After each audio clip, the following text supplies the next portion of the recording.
Hello, Pastor Doug, back again with another Bible brief. Today I want to take a look at an extremely famous verse, and that's Proverbs chapter 1, verse 7, and it's arguably the main theme of the whole book. Let me read it to you. The fear of the Lord is the beginning of knowledge.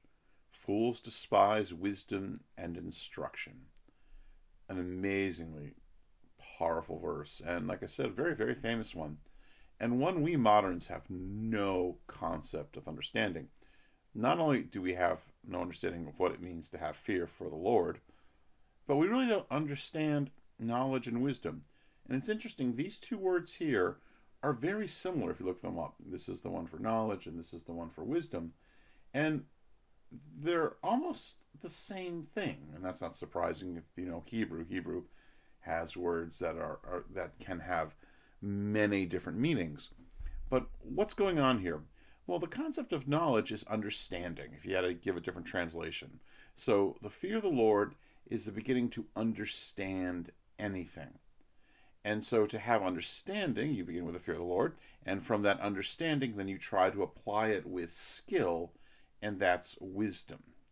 So wisdom is the application of knowledge. To give a precise definition, that is blurred in this text, because again, these are very similar terms. Now, this is confusing to us moderns because we believe in the concept of facts.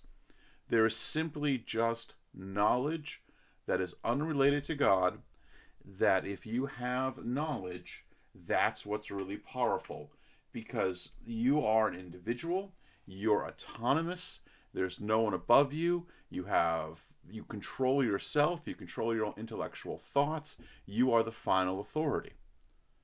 And that's, of course, directly contradictory to this verse.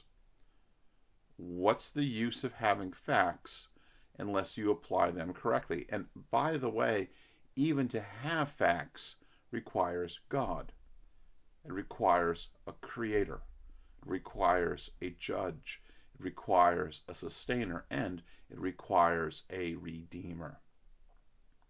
And so to begin the thinking process, to begin understanding correctly, you have to fear God, because he is the source of all knowledge. Nothing exists without him.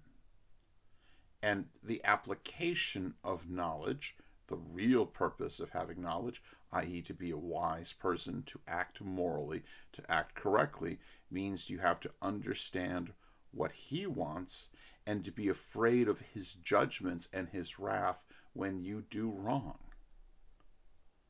So the fear of the Lord is the beginning of knowledge, but fools, those who engage in immorality and stupidity, despise wisdom and instruction. And you can see that all today. Some of the highest IQ people who teach in very secular universities are completely stupid because they say the most immoral things because they're not thinking. And why are they not thinking? Because they don't fear the Lord. Well, I hope that helps. As always, Christ's grace and peace to you all. Amen.